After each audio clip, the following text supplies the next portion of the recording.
Study IQ IAS, आपका selection हमारा mission. नमस्कार दोस्तों, स्टडी IQ देख रहे हैं आप और मैं हूं वरुण जौहरी। जय हिंद, जय Bharat. John F Kennedy assassination case, जिसे आज तक दुनिया की सबसे बड़ी, सबसे हाई प्रोफाइल मर्डर मिस्ट्री कहा जाता है। यूं तो सारी दुनिया जानती है कि कैनेडी की हत्या ली हार्वी ओसवाल्ड ने की थी, लेकिन इसके बावजूद जब पता है कि ली हार्वी ओसवाल्ड ने हत्या की थी, तो फिर क्यों इसे मिस्ट्री आज तक कहा जाता है? क्यों इसके इर्द गिर्द कई सारे सवाल खड़े होते हैं?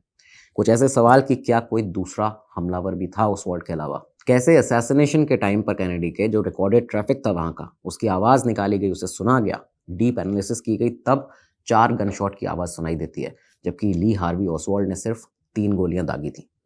तो ये आखिर सेकंड गनमैन जो था, इसकी कॉन्स्पिरेसी थ्योरी है या फिर एक मिस्ट्री है, या असल में कोई ऐसा गनमैन था वहां पे, ये आज आपको पता चलने वाला है। क्या ओसवाल्ड CIA के लिए या KGB के लिए काम करता था, उनका एक सीक्रेट एजेंट था? और आखिर सबसे बड़ा सवाल सामने ये खड़ा होता है कि क्यों, जब CIA ने ओसवाल्ड के ऊपर लगातार 4 सालों से उसे सर्विलांस में रखा था, ये पता था कि वो कैनेडी के ऊपर अटैक कर सकता है, इसके बावजूद कैनेडी की इलेक्शन से जस्ट पहले जो रैली होने वाली थी डेलस में, वो ओसवाल्ड के ऑफिस के सामने से निकाली जाती है। और इसके बाद एक बहुत बड़ा सवाल ये भी कि इतिहास में पहली दफ़ा जब लाइव टेलीविज़न पे प्राइम टाइम पर एक हत्या की गई, वो भी किसी और की नहीं, ओसवाल्ड की। वो ओसवाल्ड जो कि कैनेडी की हत्या कर चुका था, महज 2 दिन के अंदर कैसे उसकी अचानक से लाइव टेलीविज़न पे हत्या कर दी जाती है, उसके इंटेरोगेशन से ठीक पहले। तो ये कई सारे सवाल हैं जो जॉन एफ कैनेडी के असैसिनेशन से जुड़े हैं। इनके अलावा भी कई सारी जानकारियां जो आज आपको यहाँ पे पता चलने वाली हैं। क्यों ओसवाल्ड ने कैनेडी की हत्या की थी, ये भी पता चलेगा। शुरू से अंत तक इस एपिसोड को जरूर देखिएगा। इतिहास के मायने से ये बहुत ज़्यादा इंपॉर्टेंट है आपके लिए जानना, समझना। शेयर कीजिएगा, कमेंट बॉक्स में जय हिंद लिखना मत भूलिएगा। शुरुआत करते हैं आज के इस एपिसोड की। साल 1963 12 मार्च का दिन था, जब अमेरिका के डेलस में रहने वाले एक आदमी ली हार्वी ओसवाल्ड ने मेल ऑर्डर से एक राइफल मंगवाई। ये राइफल, जिसका नाम मैनलेसर कर्कानो था, 6.5 mm, एक इटालियन मेड राइफल हुआ करती थी। अपनी स्टेबिलिटी के लिए जानी जाती थी। स्कोप लगा दिया जाए तो बहुत लंबी दूरी तक फायर कर सकती थी। तो ये जो राइफल थी, इसने मंगवाई यहाँ से, और ये जो ऑर्डर ओसवाल्ड ने दिया था, AJ हाइडल के नाम से इस मेल ऑर्डर को भेजा था उसने, एक फर्जी नाम के साथ में। खैर, जब ये राइफल इसके पास आती है तो उसे ओसवाल्ड अपने घर में नहीं रखता है। अपनी वाइफ की एक दोस्त के यहाँ, उसकी वाइफ जो थी मरीना, उसकी दोस्त के घर में जाके इस राइफल को स्टोर कर देता है, वहाँ पे रखवा देता है। कई बार ओसवाल्ड का उस घर में जाना भी होता था और देखा जाता था कि ओसवाल्ड वहाँ जाके प्रैक्टिस करता था इस राइफल को बोल्ट करने की। इसको एक तरह से जो स्कोप था उसके साथ बैठकर कई दफ़ा प्रैक्टिस किया करता था। रात में उस स्कोप से पोर्च में बैठकर प्रैक्टिस करता था। तो ये सारी चीज़ें उसने यहाँ पे शुरू कर दी थी। खैर, ये कोई पहला वेपन नहीं था ओसवाल्ड के पास।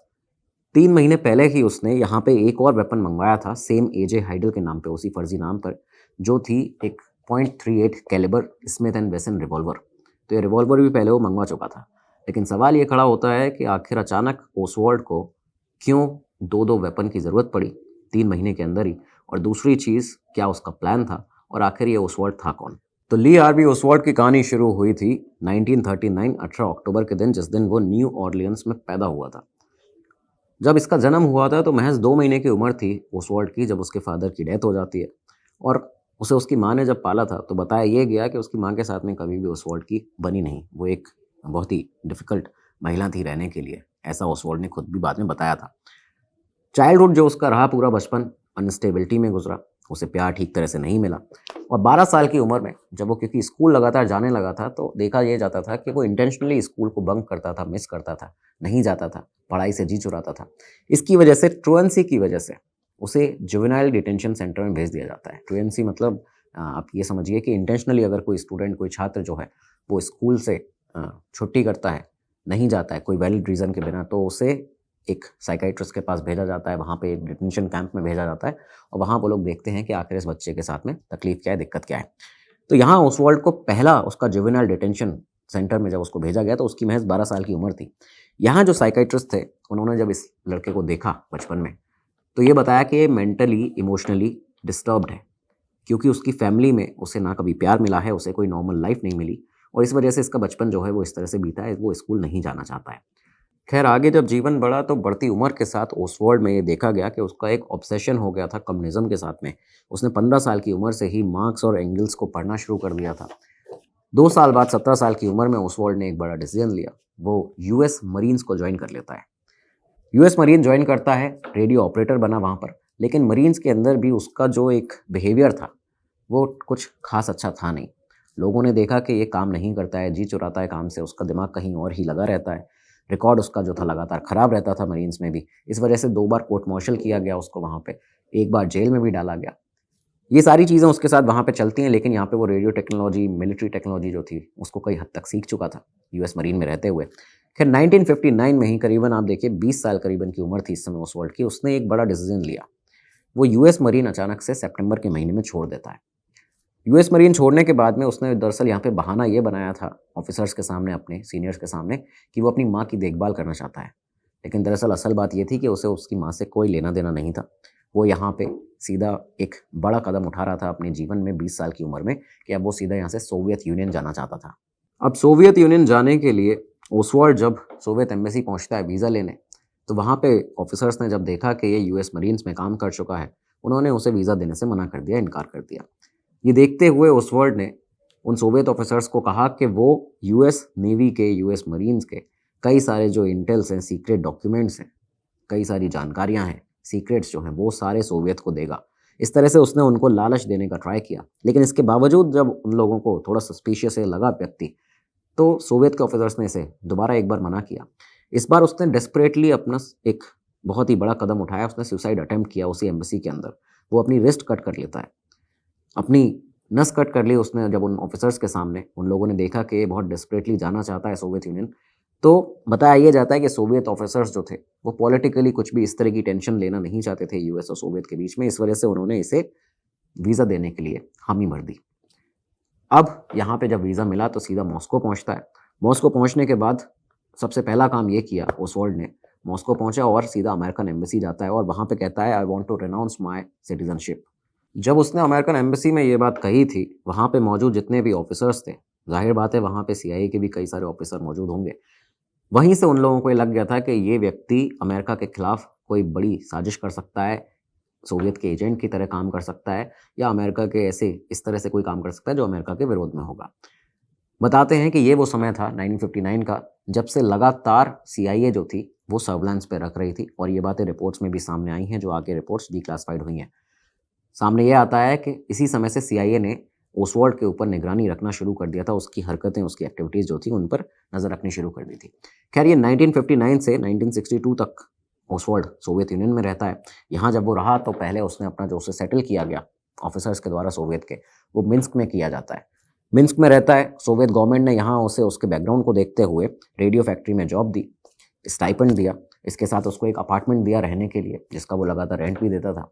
इस दौरान में उसकी शादी भी होती है। सोवियत में एक रशियन लड़की थी जिसका नाम था मरीना रस्कोवा, तो उसके साथ में शादी करता है 61 के अंदर, और इसके बाद यहाँ पे काम करना शुरू करता है। लेकिन देखा ये गया कि महज 3 साल बीते, 3 साल तक सोवियत यूनियन में रहते रहते वो यहाँ से भी बोर होने लगा था। ओसवाल्ड ने एक बार फिर डिसीजन बदला अपना। 62 के दरमियान अमेरिका जाने का एक बार फिर से निर्णय ले लेता है ओसवाल्ड अपनी वाइफ के साथ में। अब एक बार फिर से वो यूएस एम्बेसी पहुंचता है। ऑफिसर्स से उसने बातचीत की, उनसे मदद मांगी और उन्होंने उसकी मदद की। जून 1962 में बताया जाता है कि ओसवाल्ड अपनी वाइफ के साथ, मरीना के साथ, और उसकी न्यूली बॉर्न डॉटर के साथ में टेक्सास आ जाता है, यूएस आ जाता है। यहाँ पे टेक्सास में डेलस के अंदर आके रहने लगता है।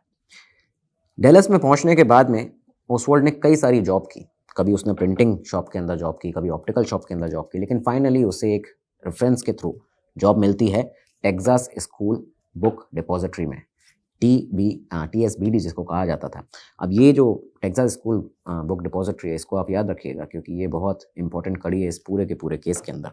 यहाँ पे उसका जॉब लग जाता है। बॉक्सेस अरेंज करना, बुक्स के जितने भी बॉक्सेस आते थे उनको अरेंज करना, इन्वेंट्री को मैनेज करना, ये सब यहाँ उसका अब काम होने वाला था। अब ये वो समय था जब अमेरिका के राष्ट्रपति इस समय पर थे जॉन एफ कैनेडी। कैनेडी का जन्म 29 मई 1917 को हुआ था ब्रुकलिन में। एक आयरिश कैथोलिक परिवार था और एक बहुत ही संपन्न परिवार था। दरअसल कैनेडी के जो पिता थे जोसेफ पी कैनेडी सीनियर, एक बहुत अमीर बिजनेसमैन तो थे ही, साथ ही साथ बड़े पॉलिटिशियन भी थे, और इसके अलावा वो यूएस एम्बेसडर टू यूके भी रह चुके थे। तो एक बहुत ही संपन्न परिवार था। कैनेडी हार्वर्ड से ग्रेजुएट होते हैं और वर्ल्ड वॉर सेकेंड के टाइम बताया जाता है कि उन्होंने यूएस नेवी में सर्व भी किया, और यहीं पर वो यूएस नेवी में सर्व करते हुए एक ऐसा इंसिडेंट हुआ जिसने उन्हें हीरो बना दिया था। दरअसल हुआ क्या कि कैनेडी PT-109 एक बोट थी, यूएस बोट, उस पर तैनात थे। अचानक से जापानीज़ ने लगातार इस बोट पर बहुत भीषण हमले किए हमले से बोट जो थी वो पानी में डूबने लगी थी। इस वजह से कैनेडी ने अपने पूरे उस बोट के क्रू को बचाते हुए बहुत लंबे समय तक तैरकर पूरे क्रू को बचाया, ना सिर्फ बचाया बल्कि सेफली किनारे पर भी लाए थे। तो ये सारी चीज़ें जो थी इस पूरे इंसिडेंट ने जापानीज़ डिस्ट्रॉयर से जिस तरह उन्होंने अपनी बोट को बचाया था, इसने उन्हें हीरो बना दिया था और कहीं न कहीं यही वो स्टोरी रही जो उनके लिए एक पॉलिटिकल बेस भी साबित हुई। क्योंकि यहीं से वॉर के जस्ट बाद ही कैनेडी ने 1946 में कांग्रेस को ज्वाइन कर लिया था, यूएस कांग्रेस को इलेक्ट हो गए थे। उसमें 6 साल के अंदर ही सेनेटर बन चुके थे और सेनेटर बनने के बाद में क्योंकि लोकप्रियता लगातार जॉन एफ कैनेडी की बढ़ रही थी अमेरिका के अंदर, इस दौरान उन्होंने एक बहुत ही बड़ी पुस्तक लिखी, एक बहुत ही बड़ी बुक लिखी, नाम था प्रोफाइल्स इन करेज। प्रोफाइल्स इन करेज 1957 में इस बुक को पुलित्जर प्राइज़ भी दिया गया। इस बुक के अंदर दरअसल 8 ऐसे सेनेटर्स थे यूएस के जिन्होंने यूएस को डेवलप किया है, ब्रेवरी अपनी दिखाते हुए बढ़ाया है यूएस को, तो उनकी पूरी कहानियाँ थी, उनके बारे में बताया गया था। तो इस बुक को पुलित्जर प्राइज़ भी मिला, सारी चीज़ें थी। जॉन एफ कैनेडी की लोकप्रियता इस बुक के आने के बाद और ज़्यादा बढ़ चुकी थी। ये सारी चीज़ें चलते चलते 1960 आ जाता है और 1960 में करीबन 43 साल की उम्र थी जॉन एफ कैनेडी की। उन्हें इस बार डेमोक्रेटिक पार्टी की तरफ से नॉमिनी अपना बनाया गया। सामने उनके खड़े हुए थे ये, क्योंकि इलेक्शन का साल था 1960 में अमेरिका में जो इलेक्शन हुए प्रेसिडेंट के लिए, तो नॉमिनी थे डेमोक्रेटिक पार्टी से। सामने इनके रिचर्ड निक्सन खड़े हुए थे। उन्होंने रिचर्ड निक्सन को बहुत बड़े मार्जिन से हराया। अमेरिका के सबसे यंग प्रेसिडेंट बन जाते हैं जॉन एफ कैनेडी 43 साल की उम्र में। तो ये उनका अभी तक की एक सफ़र, जो एक जर्नी जो थी वो रही थी। इस दौरान उनकी एक बहुत फेमस स्पीच, जो इनॉग्रेशन स्पीच थी उनकी राष्ट्रपति बनने के बाद में, वो ये थी जो पूरी दुनिया भर में फेमस हुई। उन्होंने ये कहा था कि ask not what your country can do for you, ask what you can do for your country. कि आप अपने ये मत पूछिए कि आपका देश आपके लिए क्या कर सकता है, ये पूछिए कि आप अपने देश के लिए क्या कर सकते हैं। एक बहुत अच्छी लाइन थी जो उन्होंने कही थी। इस लाइन से वो और ज़्यादा फेमस हो गए और उसके बाद बताया जाता है यूएस के वो जो एक हैप्पी ईयर्स जिन्हें कहा जाता है वो जॉन एफ कैनेडी के सालों में रहे, क्योंकि तब जॉन एफ कैनेडी, उनकी वाइफ जैकलीन, उनके बच्चे जो कैरोलिन और जॉन जूनियर, तो ये जो बच्चे थे उनके, और इन लोगों ने एक पूरा इस तरह की एक ग्लैमरस लाइफ जो थी कैनेडी की वो दिखानी शुरू कर दी थी। लोग एक हैप्पी फैमिली की तरह, एक आइडलाइज करने वाली फैमिली की तरह इस पूरे परिवार को देखा करते थे कि जैसे हमारे राष्ट्रपति हैं वैसा ही हम सबको भी बनना है। ये सारी चीज़ें उस समय अमेरिका में चलती थी। तो बहुत ही हैप्पी टाइम यूएस का ये इस तरह से देखा जाता है। इसको कई सारे टर्म्स भी दिए जाते हैं। ये जो प्रेसिडेंसी रही जॉन एफ कैनेडी की, समय बीतता गया। इस प्रेसिडेंसी में कई सारे उनके सामने चैलेंजेस भी आए।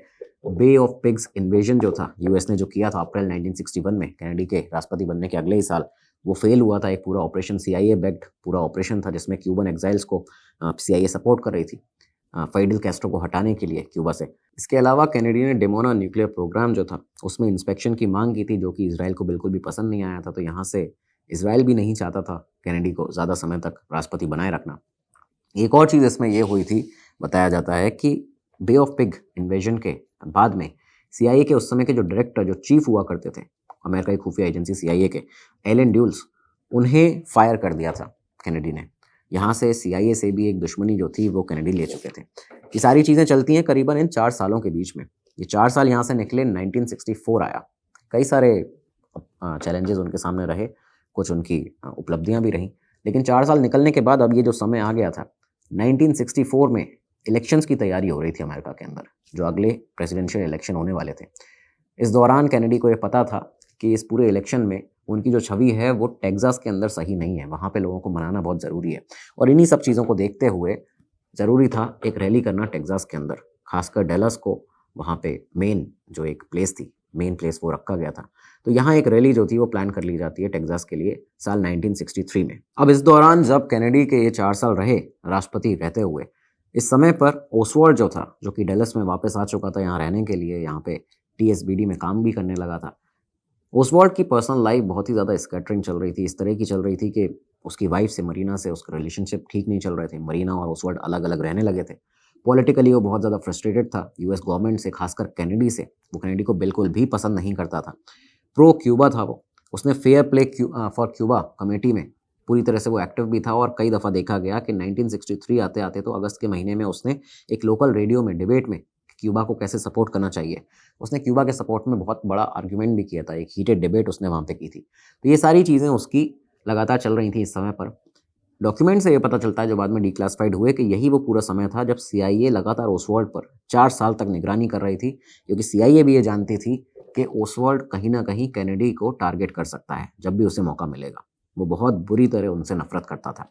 ये सारी चीज़ें सामने थी और रिपोर्ट्स में ये भी आया कि 1963 अक्टूबर के ही महीने में FBI ने ओसवाल्ड को इंटेरोगेट भी किया था।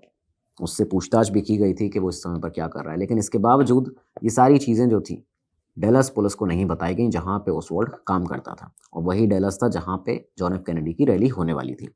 तो ये सारी चीज़ें सामने थी। सिक्योरिटी कंसर्न्स लगातार थे। कैनेडी की रैली से पहले उन्हें ये बताया गया था कि जो डेलस है वो बहुत ही राइट विंग हॉटबेड बना हुआ है, यहाँ पे लोग आपको पसंद नहीं करते हैं। कैनेडी के खिलाफ एंटी कैनेडी एड जो थे वो न्यूज़पेपर में लगातार चलते थे डेलस के अंदर, लेकिन इसके बावजूद जॉन एफ कैनेडी का जो डेलस टूर था वो प्रोग्राम कर लिया गया था, उसको प्लान कर लिया गया था। अब ये जो टूर था वो नवंबर 1963 में होना था। इस टूर में क्यों किया जा रहा था? क्योंकि टेक्सास को स्ट्रॉन्ग होल्ड अपना बनाना था कैनेडी के लिए। Houston, fort worth, Dallas, Austin और सैन एंटोनियो, ये जो जगह थी यहाँ पे इनको मेन फोकस में रखा गया इस पूरे टूर में। 21 नवंबर 1963 को टूर की शुरुआत हो जाती है। टूर जब शुरू हुआ तो प्रेसिडेंट कैनेडी अपनी वाइफ जैकलीन कैनेडी के साथ में यहाँ पहुँचते हैं फ्लाइट से। उनके साथ में थे vice president Lyndon B Johnson, उनकी वाइफ लेडी बर्ड। तो ये जो सारे लोग थे यहाँ पे पहुँचे। जब फोर्ट वर्थ इनका सबसे पहले पहुँचना हुआ, यहाँ पे लोगों से मिले, बातचीत की। अगला दिन जो था 22 नवंबर का, ये वो दिन था जब इन्हें पहुँचना था डेलस। तो 22 नवंबर 1963 को अमेरिका के राष्ट्रपति जॉन एफ कैनेडी का टूर होने वाला है डेलस में। इसकी जानकारी सबको थी, खबरों में यही सब था। साफ बात है कि ओसवाल्ड भी ये बात जानता था, उसको भी ये सारी चीज़ें पता थी। तो इस दिन ओसवाल्ड जो था 22 नवंबर की सुबह सुबह अपने एक को-वर्कर के साथ में, अपने साथी एम्प्लॉय के साथ जिसका नाम था फ्रेजियर के साथ टेक्सास स्कूल बुक डिपॉजिटरी पहुंच जाता है, जहां वो काम करता था इन्वेंट्री मैनेज करने के लिए। यहाँ पहुंचता है तो फ्रेजियर ने उसको ये देखा कि उसके हाथ में, जब वो यहाँ आया है तो एक ब्राउन कलर का पेपर पैकेज है उसके पास में। एक बड़ा सा, करीबन बताया जाता है 27 से 28 इंच के आसपास का एक पेपर पैकेज जो वो यहाँ पे लेकर आया हुआ था।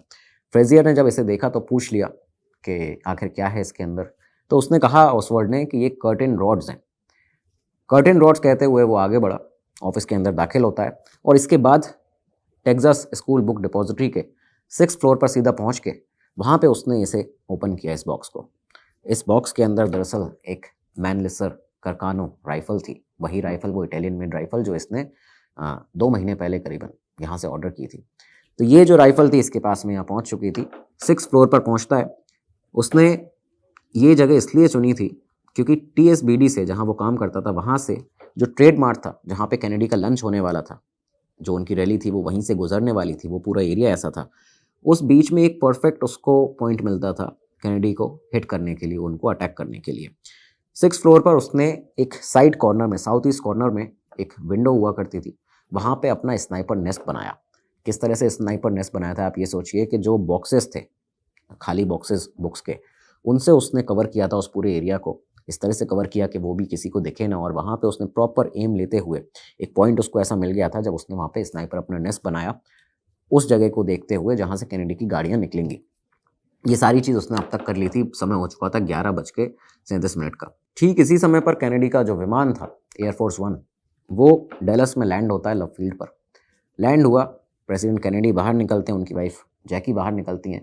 लोग वहाँ पे डेलस में उनका वेट कर रहे थे। काफ़ी सारे, हज़ारों की तादाद में लोग थे जो मेन स्ट्रीट पर थे, वो तैनात थे वहाँ पे, वेव कर रहे थे लगातार। कैनेडी भी उनको इशारा कर रहे थे हाथों से।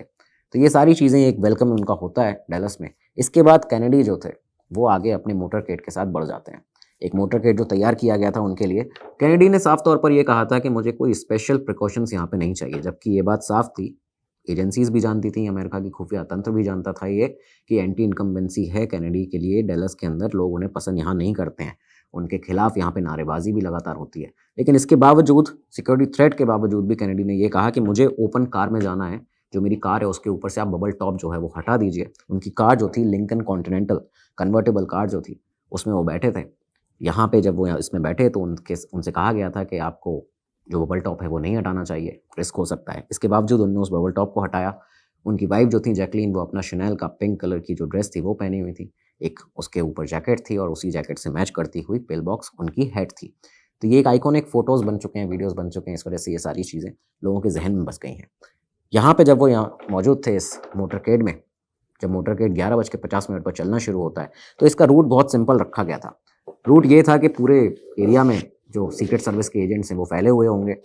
रूट रहेगा कि डेलस में डाउनटाउन से होते हुए मेन स्ट्रीट की तरफ जाया जाएगा। मेन स्ट्रीट में काफ़ी सारी भीड़ रहेगी। उसके बाद हॉस्टन स्ट्रीट जाया जाएगा और वहाँ से लेफ्ट टर्न लेके एल्म स्ट्रीट से होते हुए जहाँ लंच होना है ट्रेडमार्ट में, वहाँ पे कैनेडी जाएंगे, वहाँ लंच करेंगे, लोगों से मिलेंगे। तो ये रूट बहुत सिंपल था। देखा ये गया था, अनुमान लगाया गया था कि करीबन 45 मिनट एक्सपेक्टेड है, इस पूरे टाइम के अंदर ये सब चीज़ें हो जाएंगी। 10 मील का पूरा डिस्टेंस है ये, और जो स्पीड रहेगी गाड़ी की वो कम ही रहेगी मोटरकेड की। तो ये सारी चीज़ें सामने थी लोगों के। कैनेडी यहाँ पे जब मोटरकेड शुरू हुआ 11:50 पर, कैनेडी लोगों की तरफ अपना हाथ हिला रहे थे, स्माइल कर रहे थे। जैकी भी जो उनके साथ में उनकी वाइफ थी वो भी स्माइल कर रही थी, वेव कर रही थी अपना हाथ। इस गाड़ी में उनके साथ ये जो लिंकन कॉन्टिनेंटल उनकी गाड़ी थी, उसमें टेक्सास के गवर्नर भी मौजूद थे, जॉन कॉनोली, और उनकी वाइफ जो थी नील, वो भी यहाँ पे मौजूद थे इसी गाड़ी के अंदर। गाड़ी की स्पीड लगातार रह रही थी, जो मोटरकेड की स्पीड थी वो 11 mph की स्पीड बताई जाती है। एक स्लो स्पीड में लगातार मोटरकेड इनका मूव कर रहा था। आसपास कई सारी मीडिया तो थी ही, लेकिन उसके साथ ही साथ एक वहाँ पे लोकल बिजनेसमैन भी थे, अब्राहम ज़ैप्रूडर। अब्राहम ज़ैप्रूडर के लिए का नाम इसलिए सामने आता है इस केस में, क्योंकि उनके पास वो इस पूरे सिनेरियो को, जब वो मोटरकेड गुजर रहा है, इस पूरे सिनेरियो को वो अपने 8 mm होम मूवी कैमरा से रिकॉर्ड लगातार कर रहे थे। एक एक फ्रेम था उनके पास में, किस तरह से कैनेडी की गाड़ी आगे बढ़ रही है, क्योंकि वो मेन एकदम बीचों बीच वहाँ पे जो डेली प्लाजा था वहाँ मौजूद थे, वहाँ खड़े होकर इस पूरे इंसिडेंट को रिकॉर्ड कर रहे थे। ये सारा जो कार्यक्रम था वो चलता है। 12:30 से 12:31 के बीच में डेली प्लाजा से जब ये मोटरकेड आगे बढ़ना शुरू होता है, मेन स्ट्रीट की तरफ से गुजर रहा था आगे, अब इसे लेफ्ट टर्न लेना था एल्म स्ट्रीट पर। एल्म स्ट्रीट पर जैसे ये मोटरकेड पहुंचा है, स्पीड 11 mph की थी, लेकिन और ज़्यादा स्लो हो जाती है। जैसे ये स्पीड स्लो हुई है, क्राउड यहाँ पे देखा गया कि जो मेन स्ट्रीट का क्राउड था उससे काफ़ी ज़्यादा कम था। बहुत ही थिन क्राउड था यहाँ पे, काफ़ी ज़्यादा कम लोग थे। कैनेडी, जैकी, कॉनोली और उनकी वाइफ, यानी सभी लोग कार में बैठे हुए चारों लोग साफ देखे जा सकते थे, हर कोने से, हर तरफ से, सब के सब विजिबल थे। और यही वो पॉइंट था 12:31 के आसपास, जब 3 शॉट्स अचानक फायर होते हैं। महज 8 सेकंड के अंदर 3 गोलियां चलाई जाती हैं ली हार्वी ओसवाल्ड के द्वारा, जो कि उस समय मौजूद था 6ठे फ्लोर पर TSBD के, उस अपने ऑफिस के। यहाँ पे उसने जब 3 गोलियां चलाई हैं, तो जो उसका पहला शॉट था, बताया जाता है 12:31 पर एग्जैक्ट वो शॉट चला और वो मिस हो गया था। आगे जाके वो एक पेड़ में जाके गोली लगी, वहाँ से उसका जो खोखा था वो मिला था। विटनेस ने, क्योंकि जब ये गोली चली और मिस हो गई, शोर था वहाँ पे उस पूरे एरिया में, तो विटनेस जो जितने भी लोग वहाँ पे गवाह थे, उन्हें पहली गोली की आवाज़ ही नहीं आई। वो बाद में जो रिपोर्ट्स निकली हैं, जब प्रॉपर ऑडियो चेक किया गया है ट्रैफिक का, तब पता चला कि पहली गोली चली तो थी लेकिन मिस हो चुकी थी। वहाँ पे किसी ने भी इसको रियलाइज़ ही नहीं किया कि कोई हमला कैनेडी के ऊपर हुआ है। इस वजह से कोई जो इनिशियल रिएक्शन था वो आ ही नहीं पाया। लेकिन दूसरा शॉट जो हुआ, जो दूसरी गोली चलाई ओसवाल्ड ने, वो बहुत ही कॉन्ट्रोवर्शियल आगे जाके बनी, लेकिन वो गोली हिट की थी कैनेडी को। वो गोली कैनेडी के अपर बैक में एंटर होते हुए उनके लोअर नेक की तरफ से एग्जिट होती है, और यही वो सेम गोली थी। कंट्रोवर्सी कहाँ बनते हो आप ये समझिए कि एक गोली जो कैनेडी को जिसने हिट किया, ये वही सेम गोली बताई जाती है जिसने सामने बैठे हुए टेक्सास के गवर्नर कॉनोली के बैक से एंट्री लेते हुए उनके वो रिस्ट में आके लगती है, उसके बाद उनकी थाई में आके लगती है। तो एक गोली जिसकी ट्रेजेक्ट्री सीधी होनी चाहिए, अगर बोन से भी वो टकराती है तो उसकी ट्रेजेक्ट्री उतनी नहीं बदलेगी कि वो एक पीछे से एंटर हुई है, गले से निकली है, कलाई में गई है, उसके बाद फिर थाई में लगती है। तो ये एक गोली, जिसे बाद में जो वॉरेन कमीशन बना उसने सिंगल बुलेट थ्योरी बताया कि हाँ ये वही सेम गोली थी जो दोनों को हिट की है। क्रिटिक्स इसको कहते हैं कि ये एक मैजिक बुलेट है। आप इसको गोली मत कहिए, मैजिक बुलेट कहिए, क्योंकि ऐसी गोली कभी भी संसार में बनी नहीं है। तो खैर यहीं से बात सामने उठती है कि कोई दूसरा गनमैन भी था। खैर इसके बाद वो जो मेन सिनेरियो था, वहाँ पे क्या चल रहा था वो आपको बताया जाए। कैनेडी को जो पहली गोली लगी तो उसके बाद उनका जो रिएक्शन निकला था, जो वर्ड्स बताए जाते हैं वो थे, my God I am hit and it hurts. यहाँ पे उनका रिएक्शन निकला एग्जैक्ट सेम टाइम पर कॉनोली को, क्योंकि ये गोली लगी थी, तो उनका जो रिएक्शन आया था वो चिल्लाते हुए उन्होंने कहा था, they are going to kill us. ये सारी चीज़ें 8 सेकंड के अंदर अंदर हुई हैं, आप ये समझिए। 8 भी इनफैक्ट ज़्यादा बताया जाता है, बोला जाता है कि 6 से 8 सेकंड के बीच का पूरा समय रहा था। ये सब चीज़ें हुई। दूसरी गोली अभी जो थी वो कैनेडी को लग चुकी थी, कॉनोली को भी लग चुकी थी, लेकिन इस दौरान ही तीसरी गोली फायर की जाती है ओसवाल्ड के द्वारा, और ये बहुत ही फेटल शॉट था। ये एक ऐसा शॉट था, कैनेडी के राइट साइड में, हेड में ये गोली इनके सीधे सिर में आके लगती है। दाईं तरफ से, और जब ये गोली लगी है उनके पूरे जो स्कल पार्टिकल्स थे, पूरा जो सिर था, वो पूरी उस वीडियो में भी एक बहुत ही भयावह वीडियो वो है जहाँ पे ये पार्टिकल्स इधर उधर गिरते हुए दिखाई देते हैं। बुरी तरह उनको एक शॉट यहाँ पे हुआ था थर्ड बुलेट से। ये सारा जो रिकॉर्डिंग थी वो ज़ैप्रूडर के जो वो एक लोकल बिजनेसमैन थे, अपनी 8mm कैमरा से पूरा शूट कर रहे थे, उनकी पूरे उस फ्रेम में कैप्चर हुआ, और 313 फ्रेम जो है वहाँ पे कैनेडी के सिर में वो तीसरी गोली लगती हुई दिखाई देती है। स्कल पार्टिकल जब यहाँ वहाँ ज़ोर से निकल रहे हैं, और जो उनकी वाइफ थी जैकी, वो बुरी तरह से चिल्ला रही होती हैं, वो गाड़ी से निकलने का प्रयास कर रही होती हैं। जैसी ये सब चीज़ें होती हैं, 3 गोलियाँ 8 सेकंड में चलती हैं, बुरी तरह केओस मच जाता है सब जगह, लोग भागने लगते हैं यहाँ से वहाँ। जैकलीन अपने हस्बैंड को बचाने के लिए प्रयास करती हैं, लेकिन इसके बाद गाड़ी से खुद निकलती हैं बाहर। सीक्रेट सर्विस एजेंट्स सब जगह फैल जाते हैं, और आनंद फानंद में ये जो मोटरकेड था वो सीधा पार्कलैंड मेमोरियल हॉस्पिटल पहुँचता है जॉन एफ कैनेडी को और कॉनली को लेकर। जॉन एफ कैनेडी यहाँ पे पहुँचे तो थे, लेकिन आप ये देखिए 29 मिनट के अंदर ही 1 बजे ये डिक्लेयर कर दिया गया अमेरिका में, झंडे आधे झुक चुके थे, क्योंकि राष्ट्रपति कैनेडी की ऑफिशियली उन्हें डेड डिक्लेयर कर दिया गया था, उनकी मौत हो चुकी थी। राष्ट्रपति कैनेडी की हत्या करने के बाद ली हार्वी ओसवाल्ड जो था, 12:38 के आसपास की बात बताई जाती है, जब नीचे आता है 6th फ्लोर से, लंच रूम में उसको देखा गया। एक ऑफिसर बेकर थे, उन्होंने स्टेटमेंट दिया था कि 2nd फ्लोर के लंच रूम में उसको देखा गया, और इसके बाद वो सीधा नीचे उतरता है 12:40 के आसपास, बिल्डिंग से एग्जिट कर देता है टीएसबीडी की, जो उसका ऑफिस था। यहाँ से एग्जिट करके उसने टैक्सी ली। टैक्सी लेने के बाद में एक ओक क्लिफ में क्लीनिंग उसका रूमिंग हाउस था, वहाँ पे पहुँचता है। वहाँ पहुँचने के बाद चेंज किया ओसवाल्ड ने, अपने कपड़े चेंज किए, शर्ट और जैकेट चेंज की। वहाँ से उसने ये जो राइफ़ल थी वो उसने टीएसबीडी में उसी जगह पे छोड़ दी थी जहाँ से उसने फायर किया था, लेकिन यहाँ उसने अपना वो दूसरा वेपन निकाला, जो उसने इस राइफ़ल के भी 2 महीने पहले मंगवाया हुआ था, यानी कि .38 जो स्मिथ एंड वेसन रिवॉल्वर थी, .38 कैलिबर की, वो उसने यहाँ से कैरी की अपने साथ में, और फिर इस घर से भी बाहर निकल जाता है। 1:03 के आसपास की बात बताई जाती है जब वो यहाँ से बाहर निकला, और इसके बाद बाहर निकलने के साथ ही पूरे एरिया में उस समय पर, क्योंकि ये बताया गया था ओसवाल्ड के ऊपर पहले से निगरानी रखी जा रही थी CIA की तरफ से, और तभी ये सामने आता है कि अचानक से ओसवाल्ड का ही जो एक हुलिया था वो रेडियो पर अनाउंस करने लगे थे लोग, जो एजेंसीज थी। सब लोग ये जानते थे कि एक यंग आदमी जिसके भूरे बाल हैं, वाइट मेल है, ये कहीं भी आपको अगर दिखता है तो इसके बारे में पुलिस को सूचना दें। तो ये बातें रेडियो पर फैलने लगी थी। अब ये समय बताया जाता है करीबन वही 1:10 के बीच का, जब एक इंटरसेक्शन पर एक पुलिस ऑफिसर जिनका नाम था टिपेट, पूरा नाम इनका था JD टिपेट, 39 साल के ये पुलिस ऑफिसर, 11 साल की सर्विस उनकी करीबन हो चुकी थी और बहुत ही अच्छे ऑफिसर थे। उन्हें उनकी अचानक नज़र पड़ती है ओसवाल्ड के ऊपर। ओसवाल्ड क्योंकि पहले से निगरानी में था एजेंसीज की, तो इसके बारे में जानते थे लोग। जैसे ही उन्होंने ओसवाल्ड से सवाल पूछने शुरू किए, उसको रोका वहाँ पे, उसका हुलिया क्योंकि पूरा मैच करता था, ओसवाल्ड ने आनंद फानंद में अचानक से अपनी वो .38 कैलिबर की पिस्टल रिवॉल्वर निकाली, और सीधा 4 शॉट जो थे वो लगातार उस ऑफिसर के ऊपर, पुलिस ऑफिसर के ऊपर फायर कर दिए। वो जो 4 फायर हुए थे, उनके चेस्ट पर गोली लगी, उनके सिर में गोली लगी, ऑन द स्पॉट उस पुलिस ऑफिसर की टिपेट की डेथ हो चुकी थी। महज 40 मिनट के अंदर ओसवाल्ड ने 2 हत्याएं कर दी थी, एक राष्ट्रपति कैनेडी की और दूसरी पुलिस ऑफिसर टिपेट की। एविडेंस काफ़ी स्ट्रॉन्ग थे ओसवाल्ड के खिलाफ। जो विटनेसेस वहाँ पे मौजूद थे उन्होंने उसको यहाँ से भागते हुए देखा था। 1:20 के आसपास ओसवाल्ड टेक्सास थिएटर में एंटर करता है। जो टेक्सास थिएटर था, दरअसल यहाँ एक फिल्म चल रही थी उस समय पर, वॉर इज़ हेल। इस फिल्म को के दरमियान ही वो यहाँ पे एंटर कर गया, बालकनी में जाके बैठ जाता है। यहाँ पर जब वो एंटर किया था इस पूरे हॉल के अंदर, तो सब लोगों को क्योंकि पता चल चुका था कि हुआ क्या है, डैलस के अंदर कैनेडी की हत्या हुई है राष्ट्रपति की, और हुलिया ये बताया जा रहा है हमलावर का। तो वहाँ पे एक जॉनी ब्रूअर नाम के स्टोर मैनेजर थे, शू स्टोर मैनेजर। उनको जब इस पे संदिग्ध ये लगा ओसवाल्ड, तो उन्होंने पुलिस को खबर दी। पुलिस यहाँ पहुँचती है। 1:50 पर एक फाइट होती है, एक स्ट्रगल होता है ओसवाल्ड और पुलिस के बीच में। बालकनी में जाके पुलिस ओसवाल्ड को, जब क्योंकि उन्होंने इसके ऊपर हाथ रखा, इसको पकड़ा, तो ओसवाल्ड ने वहाँ भी अपनी पिस्टल, अपनी रिवॉल्वर जो थी वो निकाल ली थी, और इसके बाद में एक जो झड़प हुई, थोड़ा फिजिकल स्ट्रगल हुआ, लेकिन ओसवाल्ड को फाइनली अरेस्ट कर लिया गया था। अमेरिका पूरी तरह सन्न था, राष्ट्रपति की हत्या हो चुकी थी, दुनिया भर में यही खबरें फैली हुई थी। ओसवाल्ड को पकड़ लिया गया था। चार्जेस उसके ऊपर थे, एक तो कैनेडी की हत्या, कैनेडी के असैसिनेशन का, और टिपेट के ऑफिसर के, पुलिस ऑफिसर के मर्डर का। उसे डिटेन किया जाता है। यहाँ से दिन बीतने शुरू होते हैं। महज 2 दिन बीते थे, और इन 2 दिनों में हुआ क्या था कि जांच एजेंसीज ओसवाल्ड से इंटेरोगेशन करने के लिए तैयारियां कर रही थी।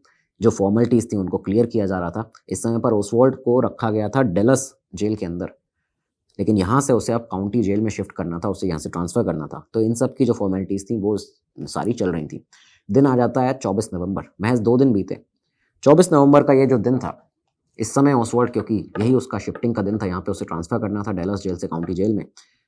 डैलस जेल में करीबन दिन के 12:15 के आसपास में एक 52 साल का व्यक्ति, शिकागो में जिसका जन्म हुआ था, डैलस में एक स्ट्रिप क्लब का ओनर था, नाम था जैक रूबी, वो एंटर करता है डैलस जेल में। जब ये एंटर हुआ तो जब स्टेशन में इसका आना हुआ है, इस समय पर सारे पुलिस अधिकारी, पुलिस ऑफिसर्स बेसमेंट में थे डैलस पुलिस स्टेशन के, क्योंकि यहीं से काउंटी जेल के लिए ट्रांसफ़र करना था ये जो आरोपी था, अपराधी था ओसवाल्ड उसको। तो जैक रूबी सीधा उस बेसमेंट की तरफ जाते हैं और वहाँ पे जाके जो क्राउड था, वहाँ पे मीडिया थी काफ़ी सारी देखने के लिए ओसवाल्ड को, उनके साथ में जाके मिक्स हो जाते हैं।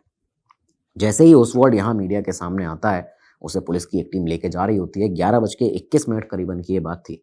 6 मिनट पहले ही जस्ट दाखिल हुए थे इस पुलिस स्टेशन में। सही टाइम पे एग्जैक्ट दाखिल हुए पुलिस स्टेशन में जैक रूबी, सीधा नीचे पहुंच जाते हैं उस बेसमेंट में। और वहाँ पे जैसे ही 11:21 पर ओसवाल्ड को लाया गया है मीडिया के सामने, अचानक भीड़ में से निकल के पॉइंट ब्लैंक रेंज से ओसवाल्ड के पेट में जैक रूबी ने गोलियां दाग दी। यहाँ उसे गोली मारी जाती है लाइव टेलीविजन पर। आप देखिए, पहली बार हुआ था अमेरिकन इतिहास में भी, इनफैक्ट प्राइम टाइम पर, नेशनल प्राइम टाइम पर, किसी चैनल पर या फिर पूरे देश के सामने प्राइम टाइम पर मर्डर किया गया हो। तो यहाँ पे एक हत्या कर दी गई थी। और यहाँ पे रूबी के वर्ड्स थे जो उन्होंने उसको शूट करते हुए बोले थे, you shot the president you rat. ये सारी चीज़ें यहाँ होती हैं। ओसवाल्ड को उसकी इंटरोगेशन से ठीक पहले उसकी हत्या कर दी जाती है, मार दिया जाता है नेशनल टेलीविजन पर। यहाँ पे ओसवाल्ड को जब ले जाया गया एम्बुलेंस में पार्कलैंड हॉस्पिटल, अब देखिए इत्तेफाक, 2 दिन पहले कैनेडी की उसने हत्या की, उसी पार्कलैंड हॉस्पिटल में उनको ले जाया गया था। यहाँ पे ओसवाल्ड को भी यहाँ ले जाया जाता है पार्कलैंड हॉस्पिटल, लेकिन ठीक 1:07 पर ओसवाल्ड को डेड डिक्लेयर कर दिया जाता है। कैनेडी को डेड डिक्लेयर किया गया था 1 बजे 2 दिन पहले ही। उनके 7 मिनट बाद, 2 दिन बाद, ओसवाल्ड की भी यहाँ पे हत्या हुई थी, उसको डेड डिक्लेयर कर दिया गया था। रूबी ने एक्सप्लेनेशन दिया था ओसवाल्ड की हत्या का कि क्यों आखिर उसने ओसवाल्ड को मारा है। उसने कहा कि एक तो पहली चीज़ कैनेडी की हत्या की, हमारे राष्ट्रपति की हत्या की, इस वजह से मैंने उसे मारा है। दूसरी चीज़, मैं कैनेडी की जो वाइफ है जैकलीन कैनेडी, उनको बचाना चाहता था कि वो उन्हें इतना एक दर्द उठाना पड़े। सबने देखा है क्योंकि ये ओसवाल्ड ही है जिसने कैनेडी को मारा है, तो इस वजह से एक उन्हें दर्द उठाना पड़े कोर्ट में टेस्टिफाई करने के लिए ओसवाल्ड को। तो इस वजह से मैंने यहाँ पे उसे पहले ही मार दिया। खैर, ये सब चीज़ें हुई। यहाँ से 29 नवंबर 1963 को प्रेसिडेंट, क्योंकि अगले बने लिंडन बी जॉनसन अमेरिका के, उन्होंने वॉरेन कमीशन एस्टेब्लिश किया। चीफ जस्टिस अर्ल वॉरेन जो थे, उनको इसका चेयरमैन बनाया जाता है। ऑब्जेक्टिव यही था कि पूरी तहकीकात की जाए, जांच की जाए, इन्वेस्टिगेट किया जाए असैसिनेशन को, फैक्ट्स क्या हैं वो डिटरमाइन किए जाएं और कॉन्स्पिरेसीज क्या सामने आ रही हैं वो सारी चीज़ें सामने जनता के रखी जाएं। 10 महीने की करीबन इन्वेस्टिगेशन चली। 532 विटनेसेस थे यहाँ पे, उनको एग्जामाइन किया गया। 3100 से ज़्यादा यानी 3100 से ज़्यादा FBI की रिपोर्ट्स थी, उन सबको देखा गया। सीक्रेट सर्विस की कई सारी रिपोर्ट थी CIA की, उनको देखा गया कि ओसवाल्ड कहाँ पे क्या क्या चीज़ें कर रहा था। ये सब चीज़ें सामने आई, लेकिन CIA ने यहाँ पे कई सारी ऐसी जानकारियाँ थी ओसवाल्ड की जो छुपा के रखी, जो कि अब जाके पता चली हैं कि CIA ने ऐसा कुछ किया था। इसके अलावा यहाँ पे उस समय पर 26 वॉल्यूम्स थे टेस्टिमनी के पूरे। 888 पेज की फाइनल रिपोर्ट जो थी वो तैयार की जाती है वॉरेन कमीशन के द्वारा। 27 सितंबर 1964 को, यानी कि अगले ही साल, इस रिपोर्ट को रिलीज़ किया जाता है। इसमें जो मेन फाइंडिंग्स थी उन पे हर किसी ने सवाल खड़े किए। मेन फाइंडिंग ये बताई गई कि ली हार्वी ओसवाल्ड जो है, उसी ने कैनेडी को मारा है। अकेला गनमैन था यहाँ पे। सारी चीज़ें देखने के बाद 3 शॉट उसने TSBD जो बिल्डिंग है वहाँ से फायर किए हैं, उसके 6th फ्लोर से। सिंगल बुलेट थ्योरी यहाँ पे दी गई वॉरेन कमीशन के द्वारा, जिसके तो बहुत ज़्यादा कंट्रोवर्सी इसके ऊपर बनी। वॉरेन कमीशन ने ये कहा था कि जो एक बुलेट कैनेडी के थ्रोट से निकली है और जो सामने टेक्सास के गवर्नर थे कॉनली, उनकी बैक में जाके घुसी है, वो एक ही गोली थी। उसके बाद उनकी बैक से उनकी थाई में लगी, उनके कलाई में लगी। ये सारी चीज़ें उन्होंने बताई वॉरेन कमीशन ने कि ये सिंगल बुलेट ने काम किया है ये सारा। क्रिटिक्स ने इसको मैजिक बुलेट कहा। तो यहाँ से सवाल कई सारे खड़े हुए। उसके बाद वॉरेन कमीशन ने यह भी कहा कि जैक रूबी ने अकेले काम किया है, इसके पीछे कोई और शख्स नहीं है, कोई ना किसी CIA से या अंडरवर्ल्ड से इसका लिंक है, ना किसी और के कहने पर उसने जो अकेला एक गवाह था या ये कहें कि आरोपी था जिसको पकड़ भी लिया गया था प्रेसिडेंट कैनेडी के हत्यारे को, उसको जैक रूबी ने मार दिया है। तो वो उसने अकेले काम किया, जैक रूबी ने इमोशनली काम किया है, तो इस वजह से उसने मारा है ओसवाल्ड को। और शूटिंग जो थी ओसवाल्ड की वो उसने इंडिपेंडेंटली करी है। क्लियर कट बोल दिया गया था वारन कमीशन के द्वारा कि कोई कॉन्स्पिरेसी नहीं है, कोई एविडेंस ऑफ कॉन्स्पिरेसी नहीं है, फॉरेन और डोमेस्टिक। और इस तरह से कैनेडी के असैसिनेशन केस को, जिसमें कई सारे सवाल लगातार उठ रहे थे, महज 1 साल के अंदर अंदर उसे बंद कर दिया जाता है अमेरिका में। इस दौरान जैक रूबी, जिसने ओसवाल्ड की हत्या की थी, उसके इंटेरोगेशन से ठीक पहले, जिससे कोई सामने बात ना आ पाए, कोई इंटेरोगेशन उससे जब होगी तो कई खुलासे होंगे, वो ना हो पाए, तो यहाँ पे जैक रूबी जो था उसकी ट्रायल हुई। 14 मार्च 1964 को मर्डर में उसको गिल्टी प्रूफ किया गया, डेथ सेंटेंस की उसको सज़ा हुई थी। लेकिन 3 जनवरी 1967 को लंग कैंसर से जैक रूबी की मौत हो जाती है, उसकी भी डेथ हो गई। यहाँ पे क्वेश्चंस कई सारे बने हुए थे, क्योंकि कई एजेंसीज ऐसी थी जो कह रही थी कि हमें जैक रूबी से बातचीत करनी, उससे सवाल पूछने हैं कैनेडी असैसिनेशन को लेकर। कई सारे ऐसे सवाल थे कि उसके अंडरवर्ल्ड के कनेक्शंस क्या हैं, क्या वो CIA के लिए काम करता था, ईजिली बेसमेंट में उसको दाखिला कैसे मिला, उसको एग्जैक्ट टाइमिंग कैसे पता चली कि उसी समय पर ले जाया जाएगा, और वो मात्र 6 मिनट पहले वहाँ पे पहुँचा था उस पुलिस स्टेशन में ओसवाल्ड को मारने के लिए। तो टाइमिंग जो थी उसकी वो काफ़ी ज़्यादा सस्पिशियस थी। तो ये सारी चीज़ें उससे पूछनी थी, लेकिन कभी भी उन एजेंसीज़ को ये मौका नहीं दिया गया। कौन था इसके पीछे, ये अमेरिका ही जाने। खैर, ये सारी चीज़ें जब चली हैं तो इस दौरान कई सारे लोग सामने आके खड़े हुए, जिन्होंने कई सारी कॉन्ट्रोवर्सीज़ पे सवाल खड़े किए, कई सारे फैक्ट सामने ला कर दिए। पहला तो यही था कि एक जो मैजिक बुलेट थ्योरी है, ये सामने आती है कि एक वो गोली जो कि कॉनली के स्ट्रेचर से मिली थी, उस गोली को वारन कमीशन ने सेम गोली बताया जो कि कैनेडी के बैक से एंटर होते हुए उनके नेक से निकली बाहर, उसके बाद कॉनली के बैक में जाके लगती है, उनकी कलाई में जाके लगती है, और फिर उनकी थाई में, उनकी जांग में जाके लग जाती है। वो एक ही गोली है। तो इतनी ट्रेजेक्ट्री, इतने एंगल्स पे कैसे एक गोली घूम सकती है, ये इम्पॉसिबल है। लेकिन वारन कमीशन ने ये बात कही कि ये सिंगल बुलेट है। इसको इसलिए कहा गया, जो क्रिटिक्स हैं वो बोलते हैं, जिससे कि जो सेकंड गनमैन है उसको सेव किया जा सके। सिर्फ ओसवाल्ड अकेला गनमैन यहाँ पे नहीं था, कोई दूसरा भी था जो कि एक दूसरे डिस्टेंस से लगातार इन लोगों की रेकी कर रहा था, इन पर फायरिंग कर रहा था। ये सारी चीज़ें सामने। सेकेंड शूटर कॉन्ट्रोवर्सी जो है वो भी यहीं से सामने आती है। इसका तथ्य बताया जाता है कि कैनेडी को अगर आप देखें, जो उनको पहली गोली लगी है, जो कि दूसरी गोली थी ओसवाल्ड की शूट की गई, वो गोली उनके अपर बैक से एंटर होती है, गले से निकलती है। ठीक है, यहाँ से देखा जाए तो वो अगर अपर बैक से एंटर हुई है तो गोली पीछे से फायर की गई होगी, जबकि ओसवाल्ड जो था, जो TSBD बिल्डिंग थी, वो राइट साइड में थी, और उस समय पर कॉनली जो थे, जो आगे बैठे हुए थे, तो अगर उन्हें भी वो गोली लगी है तो जाहिर सी बात है कैनेडी के पीछे से उसको फायर किया गया है। दूसरी चीज़, जो उन्हें एक और गोली लगी जो उनके सिर में लगी थी, तो वो बैक हेड से एंटर की है, उस गोली ने राइट साइड से, राइट फ्रंट ऑफ स्कल से एंटर किया है, और उसके बाद आगे से निकली है। तो ये गोली भी पीछे से ही चलाई गई है। तो यहाँ पे सीधा कंक्लूजन सामने आता है कि जो शॉट हुआ है वो पीछे से हुआ है, ना कि राइट साइड से, फ्रंट से। ये सारी चीज़ें लगातार सामने थी, सवाल थे कई सारे। 15 साल बाद एक और इन्वेस्टिगेशन की जाती है। US कांग्रेस ने एक बार फिर से इन्वेस्टिगेशन करने का डिसाइड किया कैनेडी के केस में। अमेरिका में भी आप देखिए इन्वेस्टिगेशन इस तरह से डिले हो रहे हैं लगातार, हर देश का यही हाल है। खैर, US कांग्रेस ने इन्वेस्टिगेट किया, डिसाइड किया। 1976 से 79 तक 2 साल के बीच में इन्वेस्टिगेशन दोबारा से की गई। $5.4 मिलियन यहाँ पे खर्च किया गया इन्वेस्टिगेशन में, और इस बार बेटर रिसोर्सेज थे, क्योंकि अमेरिका के पास में वारन कमीशन के टाइम पे जो इन्वेस्टिगेशन हुई थी उससे साफ बात है कि ज़्यादा अच्छे रिसोर्सेज थे। डैलस पुलिस ऑफिसर्स ने इस बार वहाँ पे जो रेडियो माइक्रोफोन्स थे, उनके जो डिक्टा बेल्ट रिकॉर्डर होते हैं, उनको एनालाइज किया। यानी कि ये समझिए कि जब ये पूरा असैसिनेशन हुआ है उस समय पर 15 साल पहले, तो वहाँ पे जो डिक्टा बेल्ट रिकॉर्डिंग डिवाइसेस थे, उस पूरे ट्रैफिक सिग्नल को, जितनी भी चीज़ें की, लोगों की आवाज़ें वहाँ पे थी, उनको जो रिकॉर्ड कर रहे थे, उनको एक बार दोबारा सुनना शुरू किया। ये रिकॉर्डिंग सिग्नल सुने जाते हैं, पूरे ट्रैफिक की रिकॉर्डिंग जो थी ड्यूरिंग असैसिनेशन, उसको सुना गया। HSCA अकूस्टिक एक्सपर्ट्स ने यहाँ पे उस पूरे टेप को एनालाइज किया, और उसके बाद सामने ये आया कि 4 इम्पल्स पैटर्न यहाँ पे दिखाई देता है, यानी कि 4 गन शॉट हुए थे। पूरी स्टोरी में ये चल रहा था कि 3 गोलियां चलाई गई हैं ओसवाल्ड की तरफ से, और 3 ही गोलियां हैं, उसकी ही वारन कमीशन ने ऑफिशियल रिपोर्ट दी। लेकिन यहाँ पे हाई प्रोबेबिलिटी थी कि 2 गनमैन थे, क्योंकि 4 गोलियां टोटल चली थी, तो 1 गोली आखिर चलाई किसने। ये सारी चीज़ें यहाँ पे सामने थी। HSCA ने अपना फाइनल कंक्लूजन दे दिया था कि कैनेडी जो थे, साफ बात है कि उन्हें एक बहुत बड़ी कॉन्स्पिरेसी के तहत मारा गया है, लेकिन यहाँ पे परफेक्ट एविडेंस जो है वो अभी भी हमारे पास में नहीं है।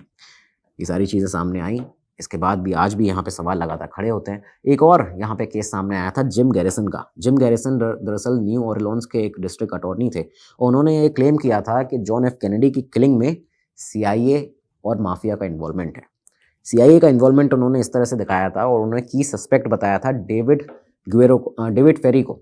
डेविड फेरी जो थे एक पायलट, CIA के साथ में उनके कनेक्शन थे पुराने, US के एक बहुत नाम जाने माने पायलट थे।